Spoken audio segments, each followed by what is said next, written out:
We're still in middle of Parak Lam Zion. That must be a long Parak. We are on page Memtes on top, 178 at the bottom. Okay. Middle of the page. As they say in Yeshiva, by the two dots. Until now, the Rebbe was explaining that the purpose of the Jew coming into the world is to elevate the physical world. Because the Rebbe was saying the ultimate revelation of Mashiach, which is the purpose of Dira B'Tachtein and why Hashem created the world, then the Rebbe says that is dependent on what we do. So the Rebbe was explaining a great length. What do we do? We're doing Torah mitzvahs. So by doing Torah mitzvahs, we're elevating the world to Kedusha. That is preparing the world when the ultimate revelation of Hashem will be revealed. The world will be able to handle it. So therefore, he's explaining the greatness of action. Then, Rebbe, what we learned 2 weeks ago, last week there was no class. On top of Memtes, the Rebbe asked, but Chazal tell us Talmud Torah is equal to all mitzvahs, and Torah is not necessarily action. So the Rebbe said one thing, and now we're going to start the second thing. First thing the Rebbe said, yes, it's not so physical, but when you learn, you're elevating thought and speech, which are the internal garments of the person. They're a much loftier level than action. So therefore, in that respect, Talmud Torah, learning Torah is equal to more than, it equals all mitzvahs, because then you're not only elevating your action, you're elevating your thought and your speech. And now he says like this. This and another reason, which advances over everything, and the fulfillment of learning Torah over all mitzvahs. What's the advantage of learning Torah?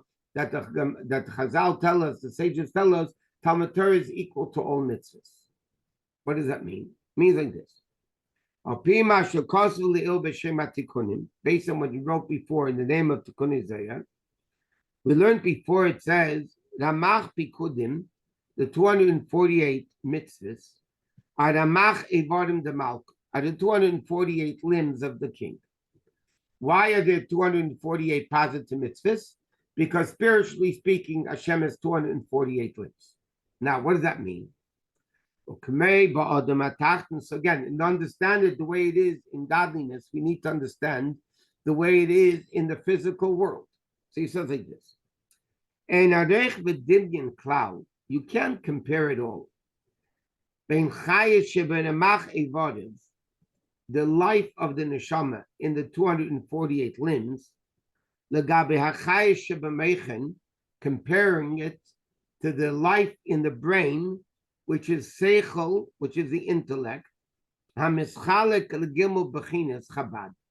which divides itself up into three aspects called chachma, bina, and das. Meaning like this. I'm going to first explain it orally, and then we'll see it inside. What is a limb? A limb is not the essence of the person. The limb is the vessel through which the soul functions. In other words, if the person needs to see, okay? So what is the limb for sight? The eye. So in other words, how does the neshama reveal its power of sight? Through the vessel called the eye. It wants to smell, it's the nose. It wants to talk, it's the mouth. It wants to write, it's the hand. It wants to walk, it's the foot, and everything in between. So a limb is not the neshama itself. It's the way the neshama functions in the body. When a person learns Torah, which is God's wisdom, and we explained it 2 weeks ago briefly, but then there's a long break.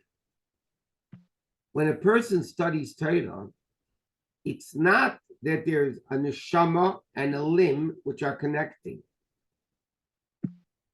The brain it becomes one with Hashem. It's not, the eye doesn't become one with the neshama. And let's see it instead, and I'll explain it even more. So it is as an example, analogy. With separation of infinite separations.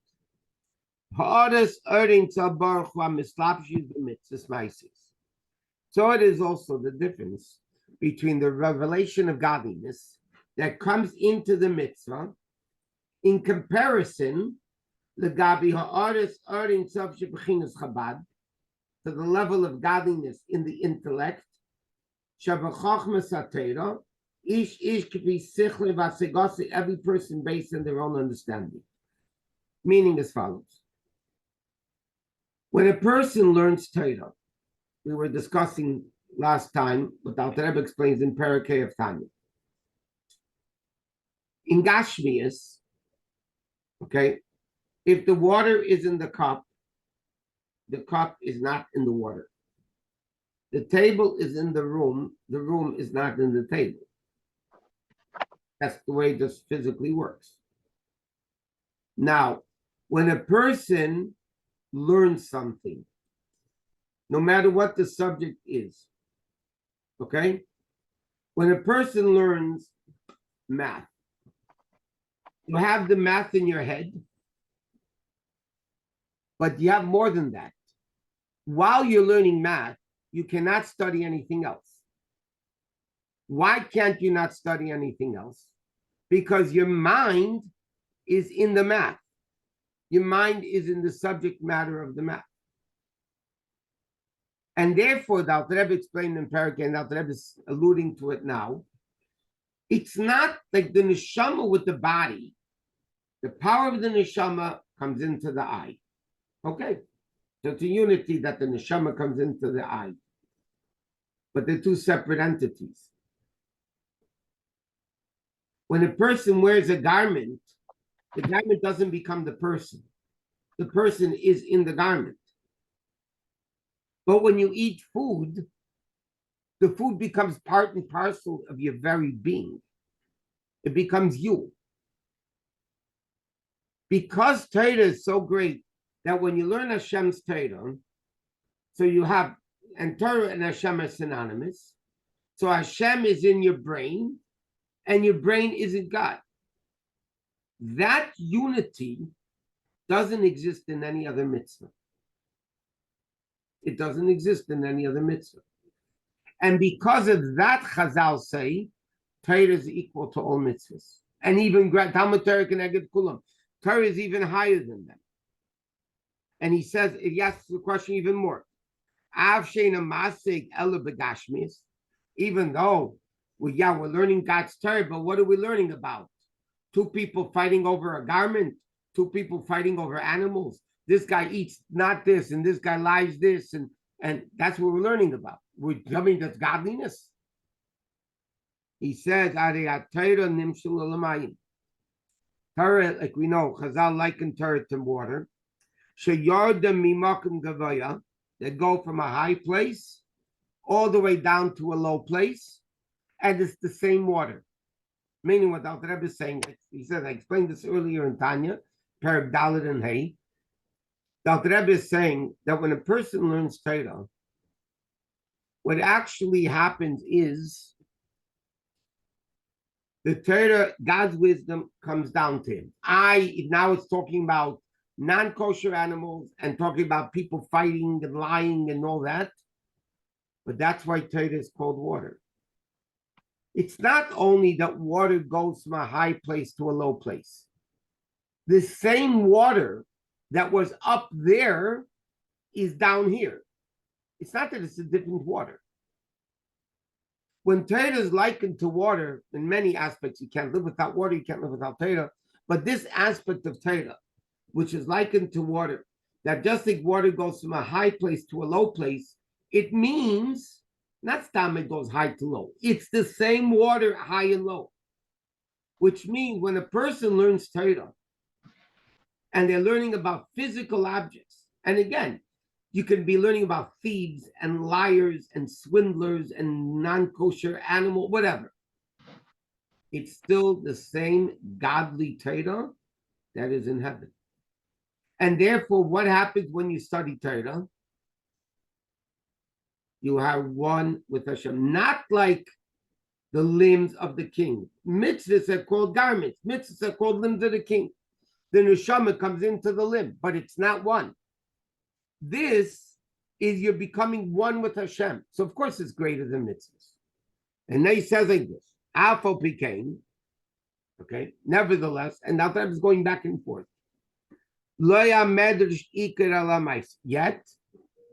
the Gemara says learning is not the main thing, action is the main thing.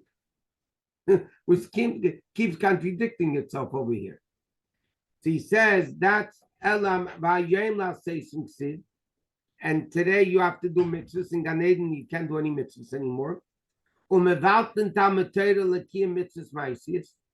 And you nullify, you stop learning Torah to do a mitzvah, cannot be done through somebody else. Okay, let me explain this without the Rebbe saying it. The Gemara has a contradictory statement. Okay? What happens if I have a choice of learning Torah or doing a mitzvah? Which one do I do? So the Gemara says like this. Mitzvah she'efsher la'aseisa ayedei acherim, a mitzvah that somebody else could do, I don't stop learning Torah, I keep learning Torah. Let the other guy do the mitzvah. If it's a mitzvah, nobody else could do the mitzvah. Right now I'm here, this old lady needs help crossing the street, or whatever. Nobody is here to do it. Then the din is, you stop learning Torah and you do the mitzvah. That's a contradictory, it's a contradiction within itself. Because the question is very simple. Which one's greater? Is learning greater or is mitzvahs greater? If learning is greater, you should never stop to do a mitzvah. If mitzvahs are greater, you should always stop to do a mitzvah. Why does the Gemara say, if nobody else could do the mitzvah, then you stop learning? If somebody else could do the mitzvah, you continue learning. Why? Rabbi is explaining it here. It says like this. The Gemara says that learning is not the primary thing. The main thing is action. It says like this. I'm going to say it outside and then we'll see it inside. The Rabbi is saying as follows. Learning is greater. There's no question about it. Learning is greater. But why did Hashem create the world? To make a dira b'tachteinim, to make a dwelling place, like we learned the whole parak, in the physical world. So granted, Torah learning Torah is greater. But what does Hashem want? That's not why Hashem created the world. Hashem created the world, there should be a dwelling place down here in the physical world. And therefore, it's very simple. If somebody else could do the mitzvah, meaning the world will become elevated. Me, somebody else, what's the difference? The other guy will do the mitzvah. The physical world will be made a home for Hashem. Then why should I stop learning Torah? Torah is greater. But if there's nobody else to do the mitzvah, granted my learning is greater. But what does Hashem want? Hashem wants action. Action world. So you have to stop learning to do the mitzvah. So in essence, the Rebbe is answering this contradiction. The Rebbe the whole time was explaining action is action, what brings Mashiach and all that. We find Chazal tell us learning is more important than action. It's equal to all mitzvahs.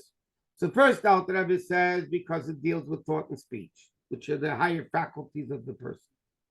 Then the Rebbe explains why is Torah greater? Because Torah is a unity with Hashem that doesn't exist in mitzvahs. Mitzvahs are limbs. The neshama's power comes into the limb. It's there. Like you put on a coat. You're in the coat. The coat's not in you. It's not you. When you learn Torah, then you become one with Hashem.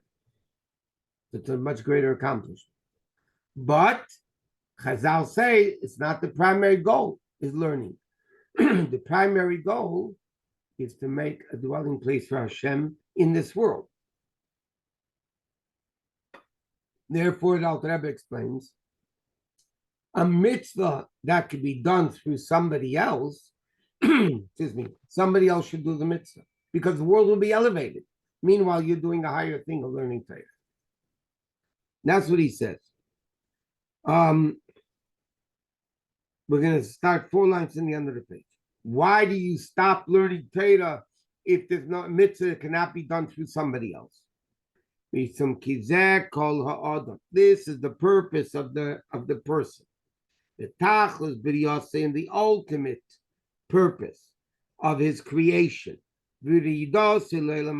Coming into this world. What is the ultimate purpose of the neshama coming into this world? To have a dir b'tachtenim, a dwelling place, dafke down here, to transform darkness to light. It's a gashmius type. And the glory of Hashem should permeate the physical world. And like it says, all flesh should see God. But he says that's the purpose of creation. But on top of the page, but a mitzvah that could be done through somebody else, meaning the world will be elevated. The mission of Dira B'Tachtenim will be accomplished. Ein mevatlin Talmud Torah. You don't stop learning Torah. Because Torah is greater. Torah is one with Hashem. Now Dr. Rabbi is going to ask a different question. When you ask any person, what's Torah? Torah is the instruction book of how to do mitzvahs. Right? What's Torah? What's Chumash, Gemara, Shulchan Aruch? Torah is basically the instruction book of how to do mitzvahs. So how can the instruction book be more valuable than what you're doing with the instruction book? He says,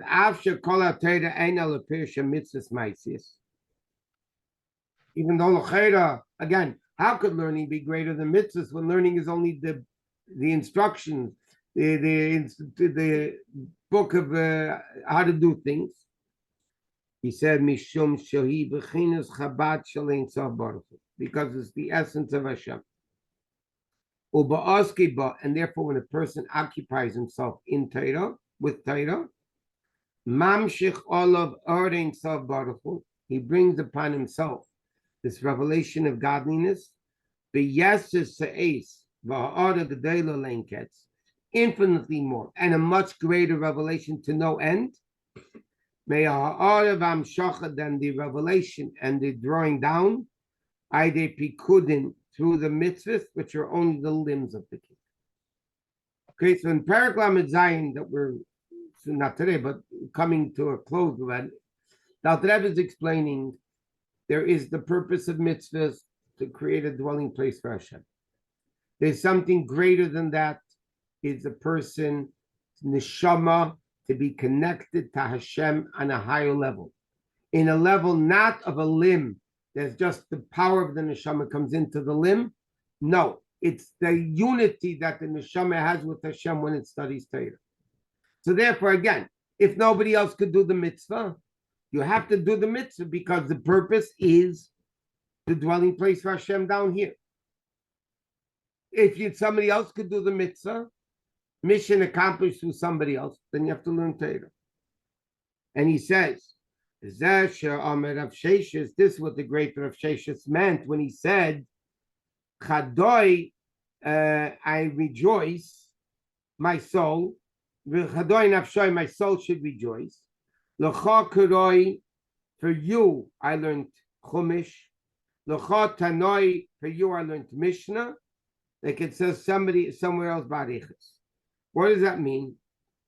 It means that Rav Sheshes said, the neshama gains by learning Torah. He says, I'm learning for you. Karoi means Chumash.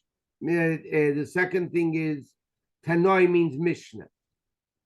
And he says, he's doing it for the soul. My soul rejoices because the soul is connected to Hashem infinitely more by learning Torah than it is by mitzvahs. And then now the Rebbe adds, and he says like this: this influence, this revelation, that a person brings down when you do a mitzvah, you learn Torah. That he brings down upon himself. While nafshe is called Yisrael, and then the soul of all Yidden, that are called the Shechina, which is Knesset Yisrael, the gathering of Jews, Mokar, called Nishamas Yisrael, which is on the source of all Jews. I'll say and explain in a second. Like it says, the Kamed, Aide Esek HaTorah. Not like this. When a guy learns Torah, or a woman, doesn't matter. When a person learns Torah, they bring down godliness on their neshama, and then everybody else's neshama, because we're all one. Just like when I do a mitzvah, it affects everybody. When I learn Torah, it affects everybody. So this bringing down of the Shechina into myself, like we said, I'm in Hashem and Hashem is in me. When you learn Torah, that level is called the Kriya Kreide B'Torah. It's like you said, L'cha Karoi. When you learn Chumash, it's called Mikra. You have Mikra and Mishnah. Why is Chumash called Mikra? Simply because it's written down. Here now the Rebbe says no. Why is it called Mikra? When you call somebody, not nowadays, and not teenagers, but when you call somebody, they come to you. You call somebody to come to you, normal people will come to you. Again, today's world is not very normal. So what does it mean? He says, when a person learns Mikra, now the Rebbe explains, you're calling God down. Here, I'm calling you. I learned Bereshis Bar L'Kim et Shemaim V'Asar. At the beginning, Hashem created heaven and earth. I'm actually calling Hashem down. Like a person calls his friend to come to him. That means I'm bringing you closer to me. What brings Hashem down to me? Learning Torah. Or keben hakatan, like a babe, a young child. Hakere la'aviv, he calls his father. Lavei elav, to come to him. Lias imei betzach to be with him in a togetherness. V'lali parid mimenu, they shouldn't separate himself from the child. V'lishor yechidei chas v'shalom, and not to remain alone. It means like this: when a person learns Torah, we are calling Hashem to us. Mikra. We are calling Hashem down to us. And this explains another interesting Gemara. It sounds like funny a little bit. The Gemara says, Kol HaKeira V'Shena, whoever learns Chumash or Mishnah, HaKadosh Baruch Hu Keira V'Shena Knegdei.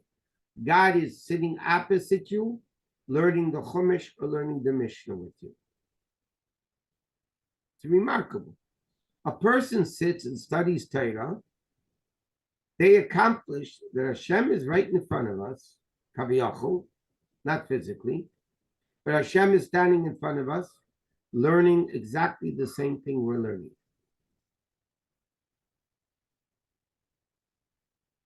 Which explains another Gemara that we mentioned a number of times. The Gemara tells a story, two rabbis of the Gemara were arguing in a certain halacha. They were arguing in a certain halacha. One of the rabbis, one of the Amiroim, bumped into Eliyahu Navi in the street. He used to see him. We don't see him, but these guys used to see him. And he said, oh, what are they learning in the Sifta the Rakia? What are they learning in the yeshiva in heaven? There's the yeshiva up there. What are they learning? So he answered him, they're learning this and this din, which happened to be the exact halacha they were arguing about. And he said, oh, great, we're going to get an answer to a solution to the argument. He said, no, what do they say there? So Eliyahu Navi said to him, they say, Rabbi so-and-so says this, and Rabbi so-and-so says this. So the person asked Eliyahu Navi, are there any doubts up there? And he answered, Eilu va'eilu divrei Elokim chayim. They're both words of God. And we explained this in different introduction to halacha. But when you see another interesting thing from the Gemara, these two rabbis were learning that Gemara. So in the heavenly court, they were learning it. It's not the cute thing. Oh, it so happens. When you learn something down here, that's causing Hashem to, you're calling him. You're calling him to come to me. That's a tremendous unity that a child is calling Hashem, is calling his father, and the father comes. How do you call Hashem? So he says, that's what it says. This is what we say in Ashrei. Karev Hashem l'chol kedav. Hashem is close to all that call him. L'chol asher yikru'u be'emes. Whoever calls him with truth. And the Gemara says, Ein emes elo kedav. The pasuk starts off by saying Hashem is close to all who call him, and then the pasuk is those that call him with truth. And the Gemara says, what does truth mean? Torah is truth. Torah is emes. Hainu. The person calls Hashem through learning Torah, which excludes somebody that calls Hashem not by learning Torah. So God, you talk to him. When you learn Torah, Hashem answers you. Like the Navi complained to the Jews, nobody's calling your name. What do you mean nobody's calling your name? Because you have to do it right. And then we'll just finish the parak. The intellectual person will understand through this to have this great fear and awe of Hashem at the time you're learning Torah, like you said before in Parak Chav Gimel. So, and again, this parak is, from one side, it's not a paradox, but Al Rebbe starts explaining the greatness of action, which needs to be did of Tachtainim. Yet there's in the greatness of Torah. Torah is the way you call Hashem. And therefore, like the Rebbe explains, there's a famous story in the Gemara.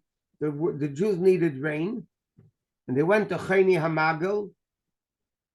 Chayni Hamagel, his name was Chayni Hamagel because he made a circle. He's a great tzaddik. He made a circle on the ground, and he said to Hashem, he went into the circle and said, God, I'm not leaving. I'm not leaving. So, until it rains. So it started drizzling. He says to Hashem, that's not what I meant. All of a sudden, started pouring, it started flooding. He says to Hashem, by the way, excuse me, that's also not what I meant. So the third try, he got it right. There was a perfect amount of rain. That's the Gemara in Tainus. In the Zayar, there's a story of Reb Shimon Yochai, a famous story, that the world once needed rain. They came to Reb Shimon Yochai, and he said a Torah on the pasuk Hine Matevu Manoim Sheves Hachem Gam Yochad, right? The unity of the Jewish people. He explained it, the Torah on it, and rain came down the exact amount starting from the beginning. And the Rebbe explains the difference between Tefillah took 3 times to get it right, and Torah, without the Rebbe says, because then you're calling them straight. You call Hashem straight with Torah, and therefore when you realize what you're accomplishing, when you learn that Hashem is opposite you learning, then you have to have a little bit of awe and respect for the learning of Hashem. Okay, once again, I dedicated the class in honor of my wife's birthday, which is tonight and tomorrow. She should have a Richard Shalom Tevis.